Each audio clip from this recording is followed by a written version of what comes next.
Chapter 1. Doria, is that really you? God, I've missed you. I blinked, snapping back to reality, only to find James standing in front of me, his hand gripping mine as if his life depended on it. The way he looked at me, like I was the only person in the room, was almost convincing. Almost. Around us, the bar was buzzing with music and neon lights, but his friends stood there in stunned silence, exchanging confused glances. It was funny, really.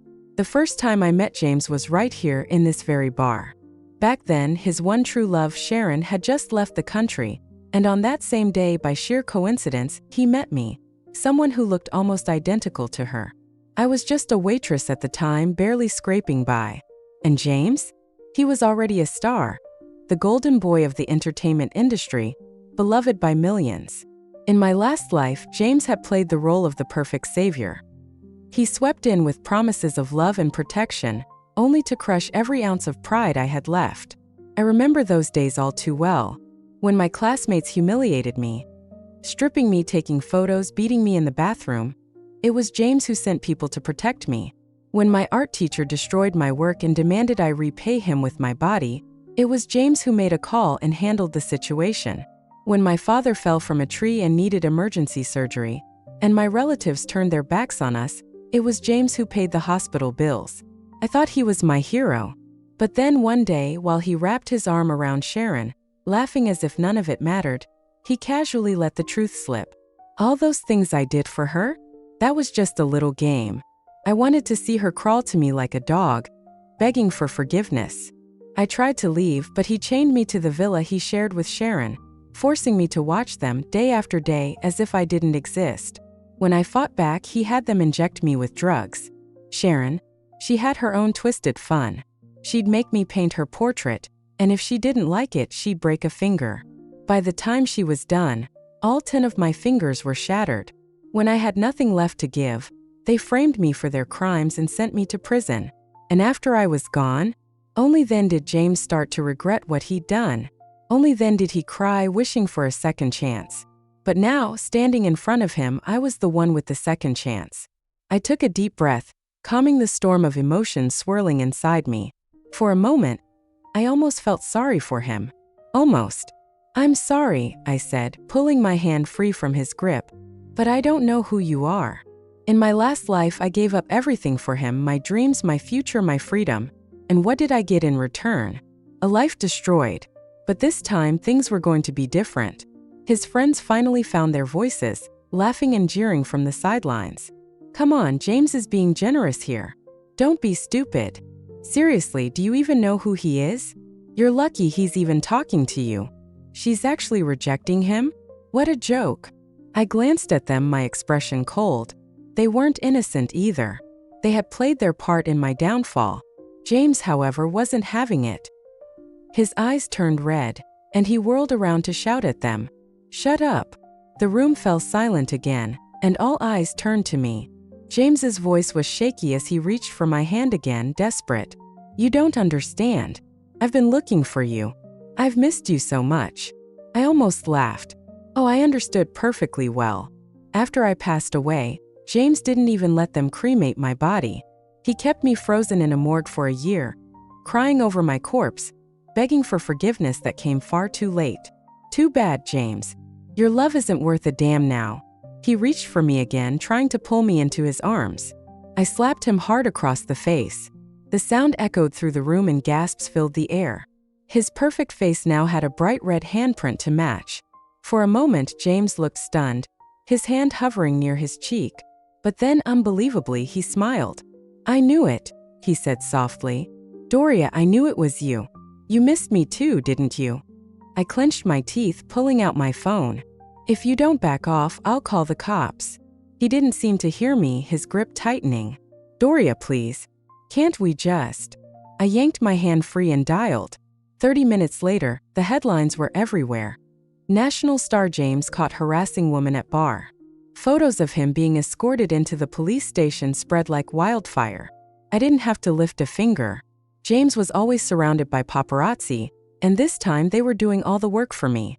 In my last life, they'd photographed me too. But back then, his PR team spun the story that I was just his housemaid. I refreshed the page, watching the flood of comments pour in. Wow, never saw this coming. What a scandal. Disgusting. Kick him out of the industry. Rumor has it James has a thing for younger girls too. Gross. Of course, there were still the devoted fans clinging to their fantasies. There's no way James would harass someone. He could have any woman he wants. Maybe she's just some crazy fan trying to frame him. He's innocent. I'll believe him no matter what. But it didn't matter. His reputation was already crumbling, and this was only the beginning. I glanced at the hush money his manager had slipped into my hand earlier. It was laughable, really. Oh, James, you have no idea. The game is just getting started. 2. Sure enough, by the next morning, the internet had dug up photos of me and James. In the images, we were in a private booth at the bar, wrapped in what could only be described as a too-close-for-comfort embrace. His friends were all around us, smiling and laughing. To anyone looking, it screamed mutual attraction. And just like that, the online world exploded. This isn't harassment. James is just dating. Celebrities deserve a personal life too. Why can't he have a relationship? Not gonna lie, that sweater she's wearing is kinda cute though. Then the fans started to stir the pot. Looks to me like she's the one clinging to him, not the other way around. James was probably drunk and mistook her for Sharon. Everyone knows he's still hung up on Sharon. Now that you mention it, she does look a bit like Sharon. Bet this girl's just here for her 15 minutes of fame. She probably called the cops for attention. The comments quickly turned uglier. James's fans went full attack mode, targeting me with their vitriol. Poor James. He's being used and still taking the blame for it. This girl better watch her back. She deserves everything coming to her. I scrolled through the comments, taking my time, unbothered. The scandal was only getting started. Within half an hour, every detail of my life had been dug up. My name, my address, my family. Nothing was off limits. Even my dad's apple orchard wasn't spared, with people leaving nasty reviews, trying to sabotage his business. Perfect. I wasn't about to let this slide. I quietly created a new account and uploaded the security footage from the bar. Something I'd gotten from the police that same night.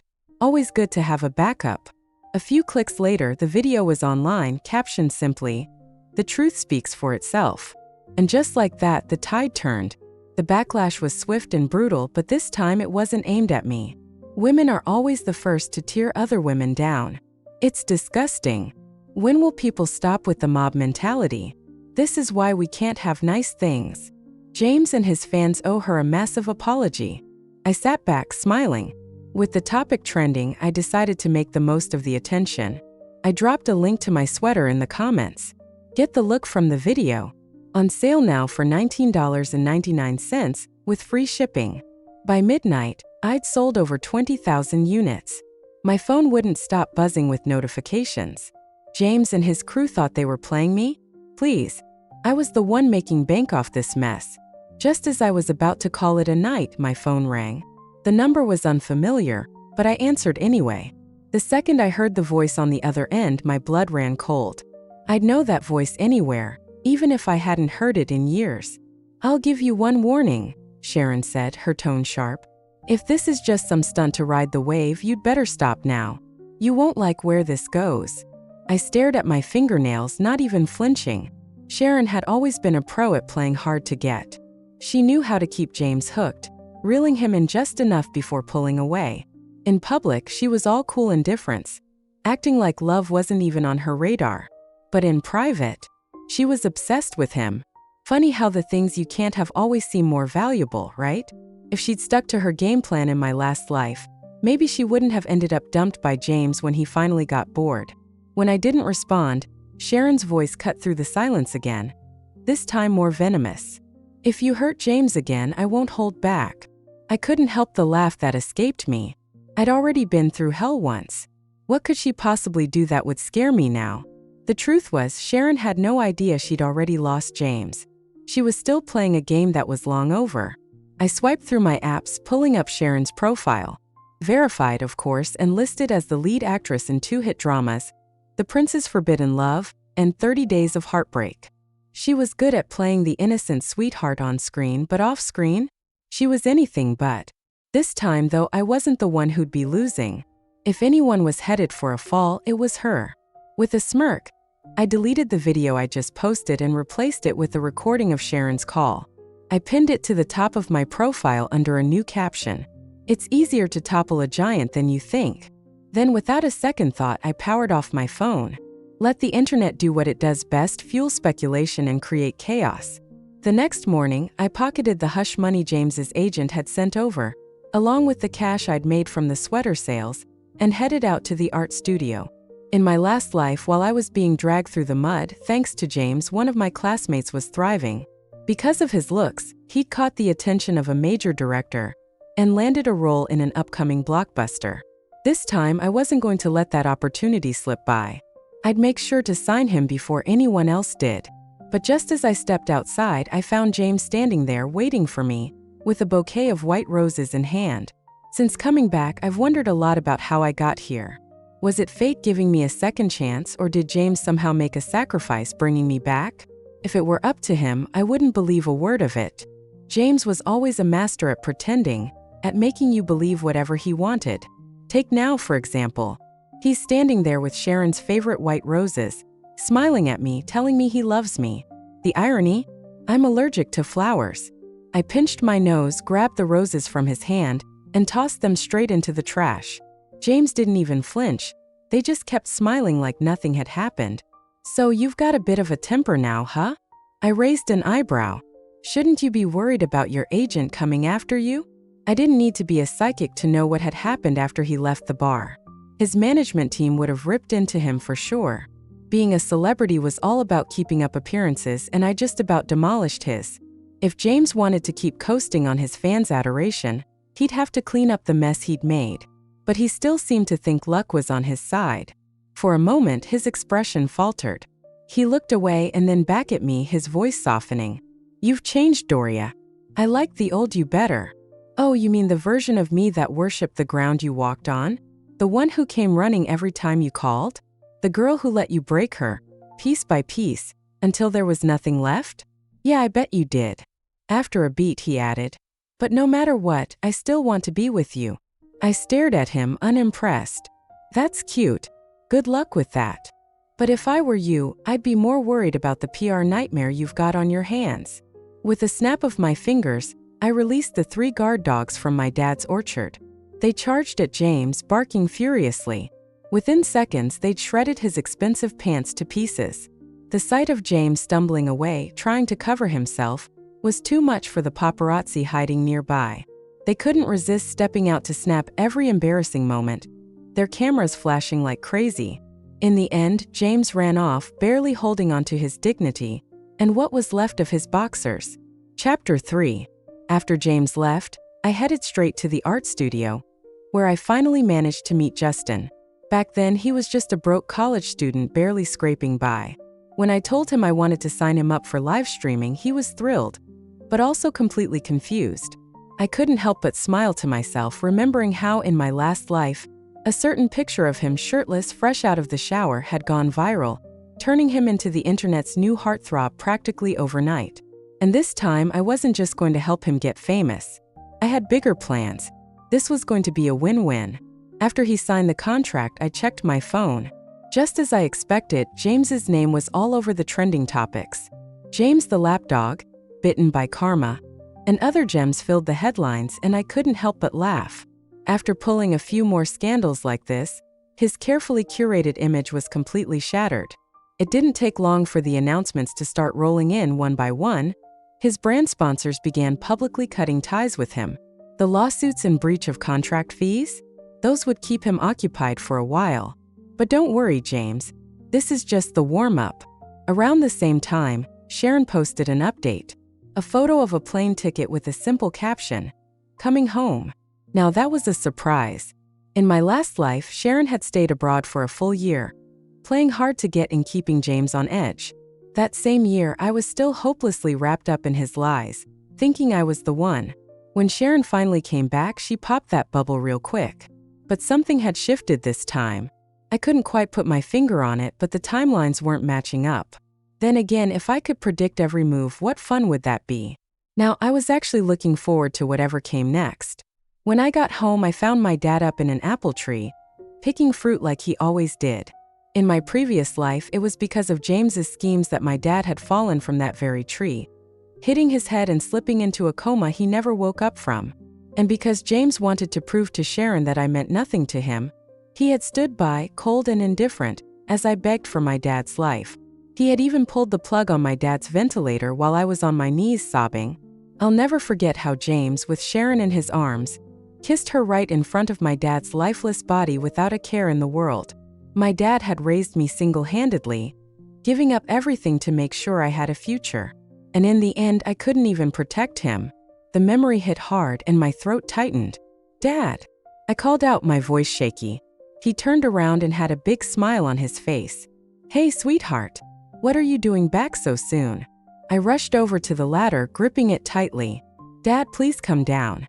You shouldn't be climbing that high." He chuckled, his eyes crinkling as he flashed me his usual warm grin. All right. Whatever you say, boss." As soon as his feet hit the ground, I threw my arms around him. "Promise me you won't climb that high anymore. I'll figure out a way to sell the apples so you don't have to worry about it." He ruffled my hair affectionately. "What are you talking about? My little girl is going to be the next Van Gogh, a famous artist. Artists don't sell apples, kiddo." My eyes stung with unshed tears as I stared down at my hands. Hands that, this time around, were still whole, still capable. I still had a chance to live the life I wanted. The next day, I suited Justin up and set up a live stream to sell our apples. Thanks to the buzz I'd stirred up with the James and Sharon drama, we had tens of thousands of viewers tuning in the moment we went live. At first, all anyone could talk about was James's latest scandal. But the second Justin appeared on screen, the whole vibe changed. There he was, shirtless, wearing a straw hat, his pants rolled up, sitting in the dirt and biting into an apple. His muscles rippled as he moved, and the camera practically ate it up. I stood beside him, playing the part of the enthusiastic salesperson. "These apples are fresh, crisp, and just like the man, completely organic. Buy 10 pounds, get 2 extra. Picked fresh, shipped immediately." The viewer count exploded. Who is this guy? I've never seen him before, but wow, those muscles. This live stream is dangerous. I can't stop smiling. Okay, I get it now. This is like something straight out of a romance novel. No wonder the ladies back in the day fell for the cowboys. Within 10 minutes, we'd sold over 1,000 pounds of apples. I wiped the sweat from my brow and signaled Justin. He set down the apple and immediately launched into a fitness routine, flexing his muscles for the camera. The stream's momentum kept building. Half an hour later, every last apple was sold out. I shut the stream down with a satisfied grin. We'd made a fortune. A few days later, Justin called me. He had just landed the lead role in a major film, Wind's Whisper. He couldn't stop thanking me, saying I was the one who had discovered him. Without that live stream, he said, he never would have caught the attention of the casting team.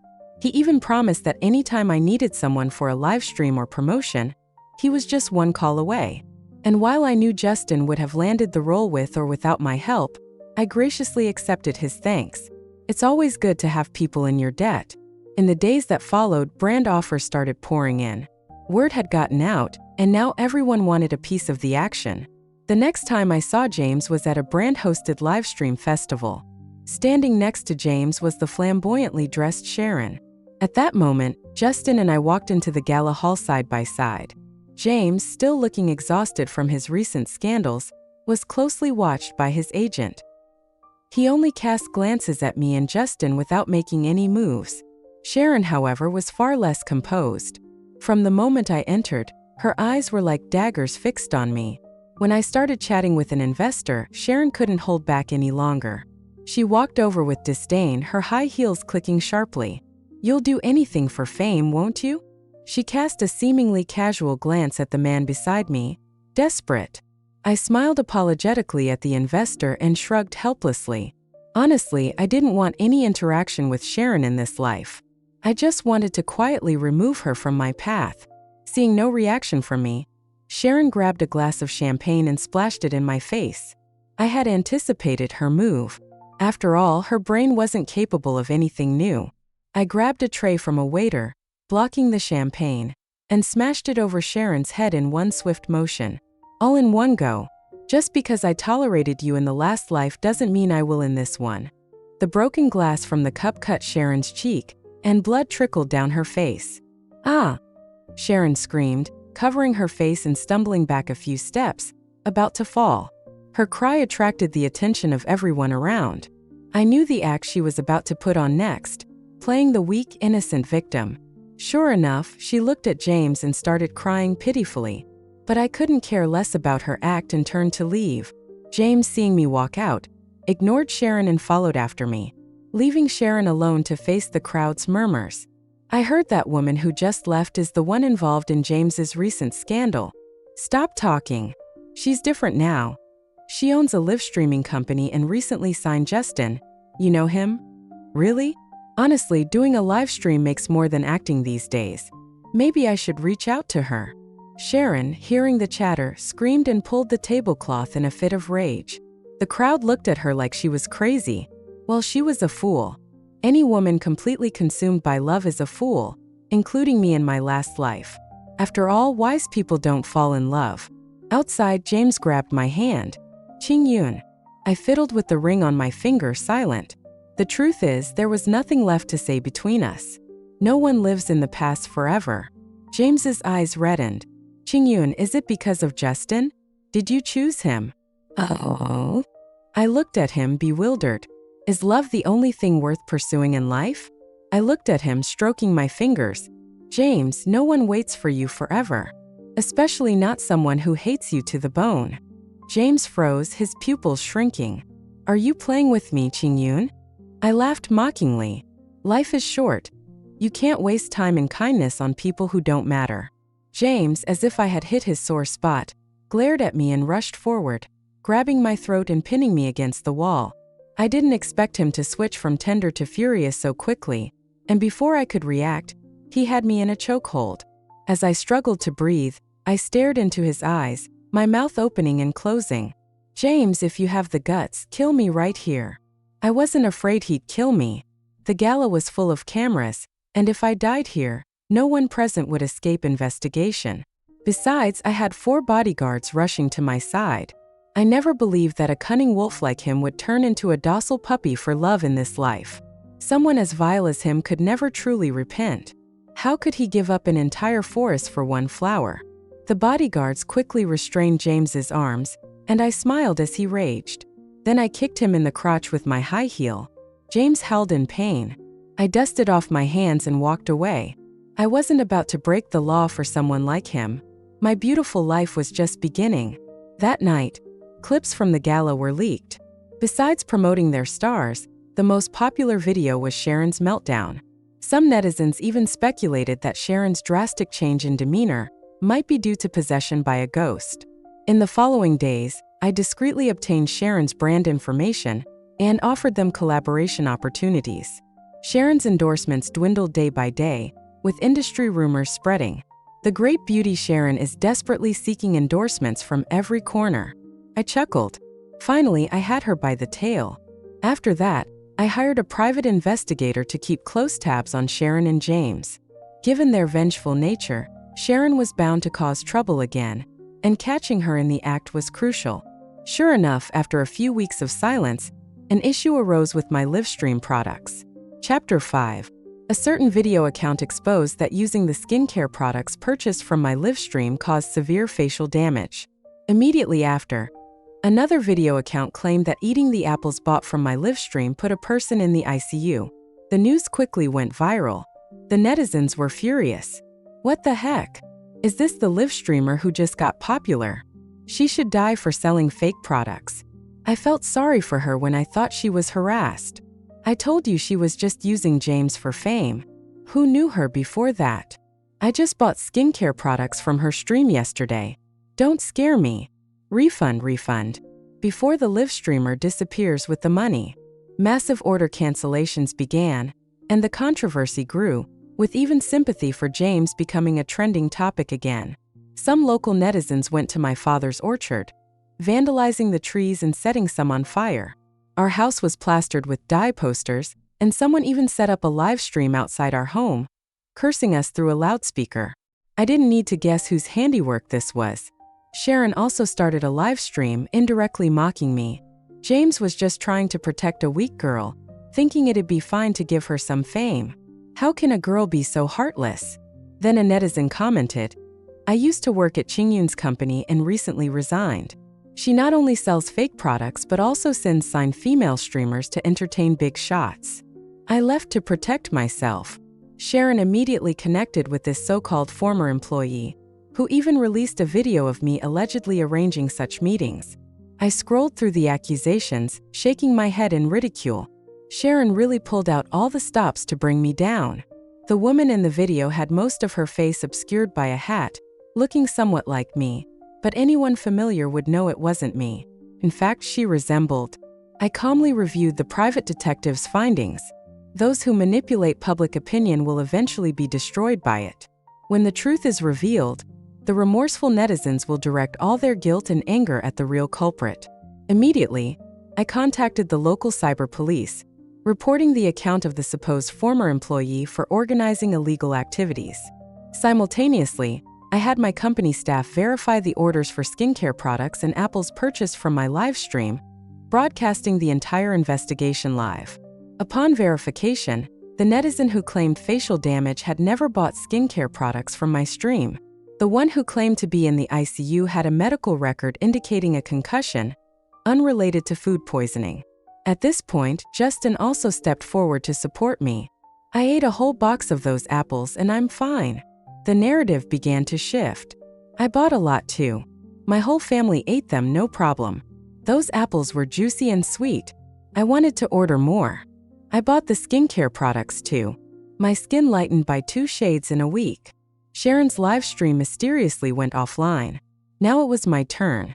The netizens started piecing things together. It's all lies. That video of her arranging meetings doesn't look like Qingyun. Soon, someone pointed out. But doesn't the woman in the video resemble Sharon? I remember Sharon has the same designer bag. A knowledgeable insider even posted photos of Sharon with the same bag, confirming it was her. Naturally, this insider was planted by me. In the last life, I knew that Sharon's rise in the entertainment industry wasn't due to being a beloved star. She had another identity. She was a provider of illicit services to powerful men. Justin originally aimed to be a painter, but fought his way into the entertainment industry to investigate his sister's death. She was found naked in a hotel room, ruled a suicide by the police. Justin had seen Sharon take his sister away on the night she died. After entering the industry, Justin spent nearly 2 years gathering evidence against Sharon, but James bought off those around him, replacing the evidence. That's how I, who looked somewhat like Sharon, became the scapegoat. Soon, more netizens dug up videos showing Sharon introducing young women to older men. In one, a young woman was brutally assaulted while Sharon watched indifferently. The videos quickly topped trending charts, causing platform crashes. This is Sharon? So disgusting. That poor girl was a supporting actress in a popular web series last year. How can anyone do such things? Sharon should be locked up. Go to jail now. The outcry grew, with netizens reporting Sharon to the local authorities, who announced an investigation. Then one victim claimed that a certain popular male star, whose initials were J, participated in a group assault, and she was underage. Sharp-eyed netizens soon matched the victim's posts with James's travel itinerary. James was back in the headlines. In the last life, I knew that James and Sharon weren't tied together by some romantic notion of first love. James needed the new thrills Sharon provided. They were a perfect match. May they be bound together forever, in every life. With Sharon and James's scandal taking center stage, the storm surrounding my live stream died down. Reviewing the thick stack of documents from the private investigator, I smiled. Helping the police solve a case can be quite satisfying. The next day, local authorities received an anonymous tip. An hour later, James was photographed in handcuffs, being escorted into a police car, and the photo went viral. Sharon, however, had disappeared. Chapter 6. The police issued a manhunt, blocking all highway exits to find Sharon. Of course, I knew how she vanished. After all, I had personally arranged her escape route. Otherwise, how could she have encountered a family member of a victim disguised as a kidnapper on her way? Thinking of this, I laughed out loud during a live stream. The next news about Sharon came a week later. A pig farm owner found her in his pigsty, disheveled, her hair a mess and her clothes in tatters. In the video, Sharon buried her head in the pig trough, crazily competing with the pigs for food, muttering, "I'm so hungry, so hungry." Then she clung to a filthy pig, kissing and hugging it. "James, I love you." Her hands were covered in blood. The topic's Sharon gone mad. And James is a pig trended for a week before fading. A month later, Sharon's trial began, with Justin testifying as a witness. A crowd of journalists waited outside the courthouse for the verdict. Such an event would not miss my attendance. Dressed in high fashion and wearing a refined look, I sat in the public gallery. Sharon glared at me with hatred, but as the judge took his seat, she began to act deranged, even licking the floor. She muttered, so tasty," while dancing around. The judge frowned, and Sharon's lawyer presented a psychological evaluation. "Your Honor, Sharon has been diagnosed as mentally ill and should not be held criminally responsible." I watched Sharon's performance with amusement. For someone who could act so well, it was a pity she didn't win an award before ending up in jail. But Sharon's manager was already in my pocket, and so was her lawyer. Money can make the world go round, after all. The judge revealed the evidence of Sharon forging her psychological evaluation. Sharon was sentenced to 10 years in prison for organizing illegal activities. James's trial was scheduled for 2 weeks later. Since he was charged with a severe crime involving a minor, the trial was not public. I didn't even get a chance to see him. What a pity he couldn't see this better version of me. Such a loss. On the day of the trial, James's die-hard fans protested. "My idol is innocent, he's a good man. It must be a setup. I don't believe James would do such a thing." I laughed at the fan comments. Your idol is about to join the sewing club. That afternoon, the court issued an official statement. James was sentenced to 20 years for his crimes. That night, I launched an emergency livestream with a buy one get one free promotion on all products. On the day James was imprisoned, I disguised myself as a fan to see him off. Whether it was the unappetizing prison food or the mental stress, James looked 10 years older, with hollow eyes and unkempt hair. What a pity I couldn't take a prison photo shoot for him. As the guards led him away, I cried out in front of them, tears streaming down my face. My idol, you're so pitiful. My idol is innocent. Officer, could you give him a single cell? He likes peace and quiet, not being around others." The guard looked at me with disdain. "How can you like someone like him? Go back to school, young lady." He turned to his colleague, "Put him in a shared cell." I covered my face to hide my smirk. A charming man like my idol should learn to pick up the soap. After all, in prison, those convicted of such crimes are at the bottom of the hierarchy, the most despised. 6 months later, I was preparing for the grand opening of my art studio. Many industry celebrities came to congratulate me, joking, "Chingin, I first knew you as the woman in James's scandal. Now you've really come a long way." One leaned in and whispered, "Have you heard? The prison was quite lively recently." I raised an eyebrow. "Really?" He chuckled. "They say James suffered a serious injury while working, losing a lot of blood and fainted while sewing." Feigning shock, I asked, "Is that true?" "Absolutely." I downed my champagne in one gulp. "Well then, I wish him the best." I was ready to enjoy my beautiful life.